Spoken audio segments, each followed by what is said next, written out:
சங்கர் பவானின்னு ஒரு பொண்ணை கல்யாணம் பண்ணிக்கிட்டு இருக்கானே. பவானி? ஓஹோ, அத பக்கத்துல வாயா சொல்றேன். அவ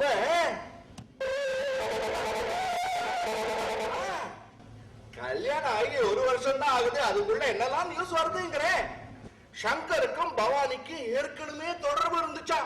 அவ அம்மா ஆற வரைக்கும் விஷயம் போயிடுச்சு. அதான் அவசர அவசரமா சங்கர் அவளை கல்யாணம் பண்ணிக்கிட்டான். அப்படியா? ஆமா, இந்த விஷயம் உங்களுக்கு எப்படி தெரியும்? நம்ம சமுதாயம் தான் சொன்னா. சங்கர் இவ்வளவு சீப்பா? இப்படி கேவலமா பேசுற அளவுக்கு ஆயிட்டானே. கேவலத்தை கேவலப்படுத்தாம கோவல்லியா வச்சு கும்பிடுவாங்க. ஏன் சார், இதெல்லாம் உண்மையா இல்ல வதந்தியா? உண்மையோ வதந்தியோ எல்லாரும் நம்புறதுக்கு தயாரா இருக்காங்களோ இல்லையா? இந்த மாதிரி நடக்க வாய்ப்பு இருக்குன்னு எல்லாருக்கும் தோணுது. அதுக்கு காரணம் சங்கர் கல்யாணம் பண்ணிக்கிட்டு இருக்கிற பொண்ணு. அங்க எங்க பார்க்காம நேரம் என்ன பாரு. இதை விட இன்னொரு ஹாட் நியூஸ் என்ன தெரியுமா? சங்கரோட அண்ணன்கள் 2 பேரும் வீட்டோட தானே இருக்காங்க. சோ அவளுக்கும் இந்த பொண்ணுக்கும்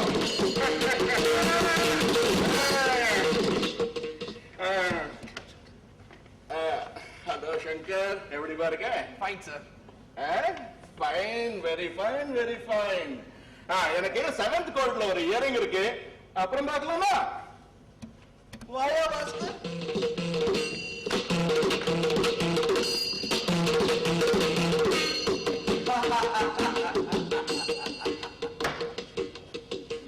உன்கிட்ட க்ளோஸ் ஆயிருந்த ஆனந்த் கூட உன்னை பார்க்க பிடிக்காம எப்படி நழுவுறான் பாத்தியா? அதுவும் தவிர உன்னை பத்தியும் வீட்டு மனுஷால பத்தியும் இந்த பில்டிங் முழுக்க என்ன பேசிக்கிறான்னு கேட்டியா? சும்மா பொழுது போலாங்கிறதுக்காக ஏதாவது அரட்டை அடிச்சுட்டு இருந்தா அதை கேட்டு அப்படியே ஆடி போயிடும் நினைச்சியா? போய் வேற வேலை நடந்தா பாரு. போய்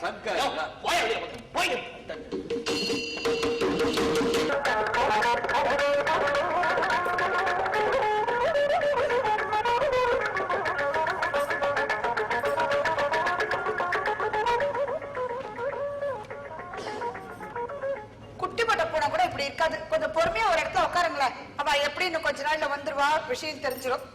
என்ன எவ்வளவு சொன்ன அவளைய அடிக்கொடுத்தா மாசம் பக்கத்தால எட்டி பார்த்துட்டு இருக்க. அவ நல்ல செய்தியோட வரணும்னு என் மனசு கடந்து தவிக்கிறது. அதட்டப்படாதீங்க அண்ணா. எப்படி கண்ணா பாட்டப்படாம இருக்க முடியும்? அந்த பொண்ணு என்னடா கிளம்புற எழுந்ததுல இருந்து எனக்கு வயிற்றுல புளிய கிடைக்கிற மாதிரி இருக்கு. எனக்கா சாமி கிட்ட வேண்டிக்கோங்க, மூச்சுக்கு முன்னோரு தடவை சொல்லிருப்பாடா. என்கிட்ட கூட சொன்னா பவானியோட நல்ல மனசுக்கும் நல்ல குணத்துக்கும் எல்லாம் நல்ல செய்தியா தான் இருக்கும். பவானி அது பொம்மநாட்டி, பரவாயில்ல, பயம் இருக்கும். இந்த சங்கர் இத்தனை நர்வஸை நான் பார்த்ததே இல்லை. இந்த தடவையும் நெகட்டிவ்னா என்னால் தாங்கவே முடியாது மண்ணின்னு அழாத குறையா சொல்லிட்டு போனா. பார்க்கறதுக்கே கஷ்டமா இருந்தது. நான் தான் தைரியம் சொல்லி அனுப்பிச்சு வச்சேன். அவனுக்கு தைரியம் சொல்லிட்டு நகத்தை கடிச்சு துப்பிட்டாரு. நமக்கு தைரியம் தேவைப்படுற போது மற்றவங்களுக்கு தைரியம் சொல்ல ஆரம்பிச்சிடுவோம்.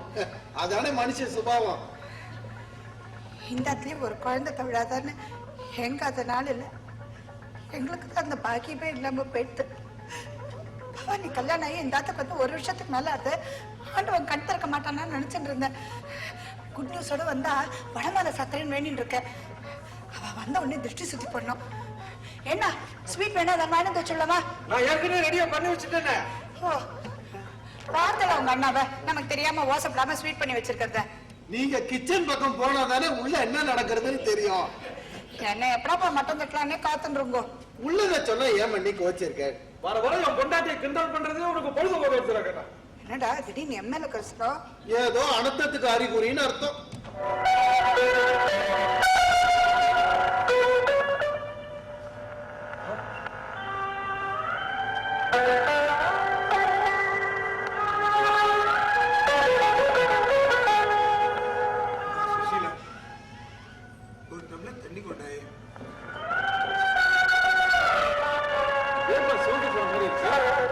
என்னாச்சு உங்களுக்கு?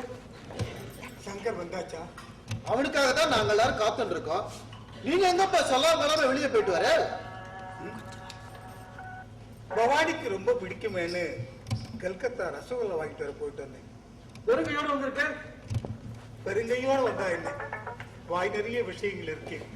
அப்பா. அதிர்ச்சியான துக்கமான விஷயங்கள். அப்பா பவானி வழியில பார்த்தல டாக்டர் என்ன சொன்னால சீக்கிரம் விஷயத்த சொல்லுங்கப்பா ப்ளீஸ்.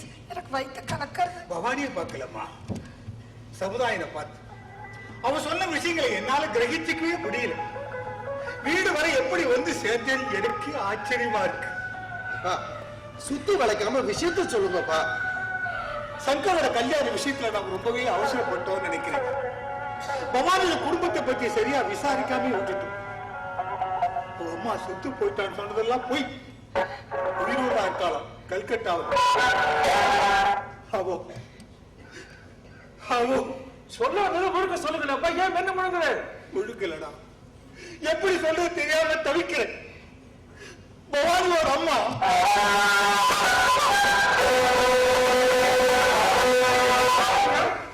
கேள்விப்பட்டுதான் நான் சொல்றேன். அப்போ நம்மளை ஏமாத்தி பவானியை நம்ம தலையில கட்டிட்டான்னு சொல்லுங்க. இந்த பவானியும் ச்சே, பேரை சொல்றது கூட அருவருப்பா இருக்கு. டேய், அவசரப்பட்டு வார்த்தையை கொட்டிடாதீங்க. சமுதாயம் தானே இப்படி சொன்னா. சங்கர் அவனைய எதுக்கெடுத்தாலும் எதிர்த்துட்டு இருக்கான். அதனால அவன் கிளப்பி விட்ட பொருளியா கூட இருக்குமே. இது எனக்கு தோணாம இருக்குமா? பவானியோட அம்மா இப்படிப்பட்டவன் அவன் சொன்ன உடனே எனக்கு வந்து ஆத்திரத்துல அவன் சட்டையை பிடிச்சே. ஏன் சட்டையை பிடிச்சா உண்மை மாறி போயிடுமா? நான் சொல்றது உனக்கு நம்பிக்கையில நான் நேரா போய் பவானியை கேள். இல்ல கல்கத்தாவில போய் அவன் அம்மாவை பாருன்னா அவன் இத்தனை அடிச்சு சொல்றதுக்கு அப்புறம் எப்படி நம்பாம இருக்குது? சரி சரி, எப்படி இருந்தாலும் அவன் என்ன கொஞ்ச நேரத்தில் வந்துருவா. அவன்கிட்ட டைரக்டா கேட்டுடலாமே. வேண்டாம் வேண்டாம், அந்த தப்பா மாத்திரம் பண்ணிடாதீங்க. பவானி கிட்ட போய் இதை நம்ம டைரக்டா கேட்டோம்னா அவன் மனசு என்ன பாடுபடும் கொஞ்சமா யோசனை பண்ணி பார்த்தேல. அவகிட்ட கேட்கறதுக்கு முன்னாடி சங்கர் கிட்ட இதை பத்தி நம்ம சொல்ல வேண்டாமா? அவகிட்ட இதை எப்படி நான் சொல்லுவேன்? நமக்கே முன்பு அதிர்ச்சியா இருக்கே. அவனால தாண்டிக்க முடியும் வேண்டாம். அதுக்காக சொல்லாம விட்டுட முடியுமா? மத்தவன் மருமா தெரியறத விட நாமளே சொல்றதானப்பா பெட்டர். அதான் கரெக்ட். ஒரு நாள் இல்ல ஒரு நாள் அவனுக்கு விஷயம் தெரிஞ்சுதானே ஆனா. பவானியோட அம்மாவை பத்தி சமுதாயம் இப்படி பரவலா பேசிட்டு இருக்கா. அது எந்த அளவுக்கு உண்மைன்னு தெரியல அப்படின்னு சொல்லிடுவோம். சங்கர் வரப்பா. Mani Mani, I am very very happy today. இந்தாங்க ஸ்வீட். என்னாச்சு எல்லாருக்கும்? ஓ, இன்ப அதிர்ச்சியா? பாபா, இந்த வீட்டை பொறுத்த வரைக்கும் ஒரு விசேஷம் என்ன தெரியுமா? வீட்டுல ஏதாவது குட் நியூஸ்னா எல்லாரும் நிசப்தம் ஆயிடுவா. போன தடவை இப்படித்தான் எல்லாரும் மௌனமா இருந்தாளா, நம்ம கல்யாணம் நிச்சயம் ஆயிடுச்சு. இன்னைக்கு பாரு. பவானி, இந்த பக்கத்து பிளாட்ல இருக்கிற பாட்டி நீ வந்த உடனே அவங்ககிட்ட ஏதோ கேட்கணும்னா போய் என்னன்னு கேட்டுட்டு வந்துறேன். என்னப்பா அது, இவ்வளவு சந்தோஷமான நியூஸோட வந்திருப்போம், இப்ப போய் என்ன விரட்டுறேளே. அந்த பாட்டி என்ன பிடிச்சிருந்தா இப்போதைக்கு விட மாட்டா. நான் அப்புறமா போய் பாக்குறேன். முதல்ல எல்லாம் ஸ்வீட் எடுத்துக்கோங்க. இல்லம்மா, கூப்பிட்டு அனுப்புறதுக்கு என்னன்னு போய் கேட்டுட்டு வந்துறேன். ஒதுங்கி இருந்த போது ஒதுங்கி இருக்கான்னு ஃபீல் பண்ணேன். இப்ப கூட இருக்க ஆசைப்படும் போது ஒதுக்க பாக்குறீங்களே. ஆமா, என்னை விட்டுட்டு ஏதாவது ரகசியம் பேச போறேடா? அப்படி ஏதாவது இருந்தா நேரடியா சொல்லிடுங்க. பவானி போயிட்டு வா.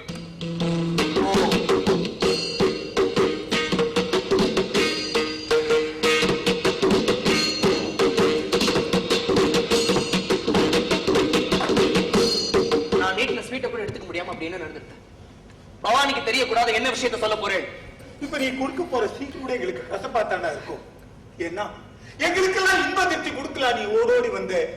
ஆனா நாங்க உனக்கு கொடுக்க போற அதிர்ச்சி இன்பமா இருக்காது. சுத்தி வளைச்சு பேசுறது எனக்கு பிடிக்காதுன்னு உங்களுக்கு நன்னா தெரியும். நேரடியா விஷயத்துக்கு வாங்க. நீங்க ரெண்டு பேரும் வந்ததுன்னு திருச்சி சுத்தி போனான்னு ஆசையா இருந்தேன். இப்ப அவளே இந்த திருஷ்டியா இருக்குச்சு. தனியா வேற திருஷ்டி சுத்துவான்னு. என்ன சொல்றேன்? சக்கர், மனசை நெடுப்படுத்திக்கோப்பா. பவானியோட அம்மா உங்களுக்கு தெரிஞ்சு போயிட்டா? அப்போ உனக்கு ஏற்கனவே தெரியுமா? சமுதாயம் சொல்றதெல்லாம் நிஜமா? ஆமா ஆமா. இந்த சாதாரண விஷயத்துக்கா இத்தனை பீடிக்கை போட்டு இருந்தேன். நான் என்னமோ ஏதோன்னு பயந்தே போயிட்டேன். கோர்ட்ல இன்னும் என்னென்னலாமா பேசினாரு, அதுக்கே நான் வருத்தப்படல. சரி சரி, ஸ்வீட் எடுத்துக்கோ. என்ன சர்வ அலட்சியமா சொல்லிட்ட? இது உண்மைன்னு தெரிஞ்சு எப்படி உன்னால சும்மா இருக்க முடியுது? வேற என்ன பண்ணணுங்கிறேன்? அவ அம்மா அப்படி இருந்தா பவானி மேல என்ன தப்பு? அவ பிறந்த விதமே தப்பு. அதுக்கு அவ பொறுப்பு இல்ல. யார் பொறுப்புங்கிறது தேவையில்லாத விஷயம். அவ இனிமே இந்த இடத்துல இருக்கக்கூடாது. அவ இந்த இடத்துல இருந்தா எங்களால வெளியில தலை காட்ட முடியாது. அவ இப்படிப்பட்டவன் தெரிஞ்சிட்டோம் நீ சும்மா இருக்கிறது தப்புதான். அப்படி என்ன அமுக்கமா இருக்கா பாரு. மண்ணி, இந்த விஷயத்தை எனக்கு சொன்னதே பவானி தான். அன்னைக்கு எனக்கு எல்லாம் தெரியும். நான் தான் ஒருத்தத்தையும் சொல்ல வேண்டாம். ஆமா மண்ணி, பவானி உங்க செலக்ஷன் ஆச்சு, சோட போகாத செலக்ஷன். அவனு என் செலக்ஷன் இல்ல, அப்பதான் பிடிச்சிருக்குன்னா பெரியவர் அவர் சொன்னதுக்கு அப்புறம் நான் எதை குறுக்க நிக்கணும், நானும் பேசாம இருந்துட்டேன். ஆனதாச்சு. இனிமே அவ இந்த இடத்துல இருக்க கூடாது. அவளை உடனடியா வீட்டை விட்டு துரத்துறோம். அது நடக்காத காரியம். வேற ஏதாவது பேசணும்னா அப்பா, சங்கர் இப்படி பிடிவாத பிடிச்சா எப்படிப்பா? இந்த மாதிரி ஈர குலத்துல பிறந்தவன் எப்படி நம்ம கூட இருக்க முடியும்? மணி, ஒரு பொண்ணோட கேரக்டர் அவ நடத்தையை வச்சு ஜட்ஜ் பண்ணுமே தவிர அவ பூர்வீகத்தை வச்சு கணிக்க கூடாது. என்ன உபதேசமா? இல்ல மணி, ஒப்பீனியன். இன்னும் ஒரு படி மேலேயே போறேன். There is nothing wrong in marrying even a prostitute. ஏன்னா அவட்ட கொடுக்கிறதுக்கு தூய்மையான மனசு இருக்கும். Because அவ மனசு யாருமே நாடுறது கிடையாது. And it's more important to own a pure mind than a corrupt body. சங்கே அப்பா, நம்ம கல்யாணத்துக்காக பண்ணிக்கிறோம், சந்ததிக்காகவும் வாழ்க்கையில் ஒரு துணை வேணுங்கிறதுக்காகவும் தானே. இதுக்கு மேல இந்த விஷயத்தை பத்தி பேசுறதுக்கு நான் தயாரா இல்ல. பவானி இந்த வீட்டுல தான் இருப்பா.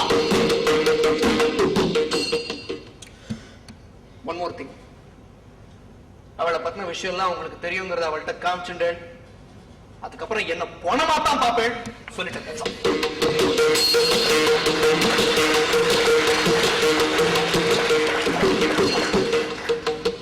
என்னப்பா என்னப்பா சங்கர் இப்படி பேசிட்டு போறா? இவனுக்கெல்லாம் மனசுல பெரிய சீர்திருத்தவாதிகள், முற்போக்குவாதிகள் நினைப்போமா? என ரத்தம் அப்படித்தான். சமுதாயம் இருந்து ரொம்ப நாள் இவரால் தாக்கு பிடிக்க முடியாது. அது வரைக்கும் நாம பொறுமையா இருக்கணும்.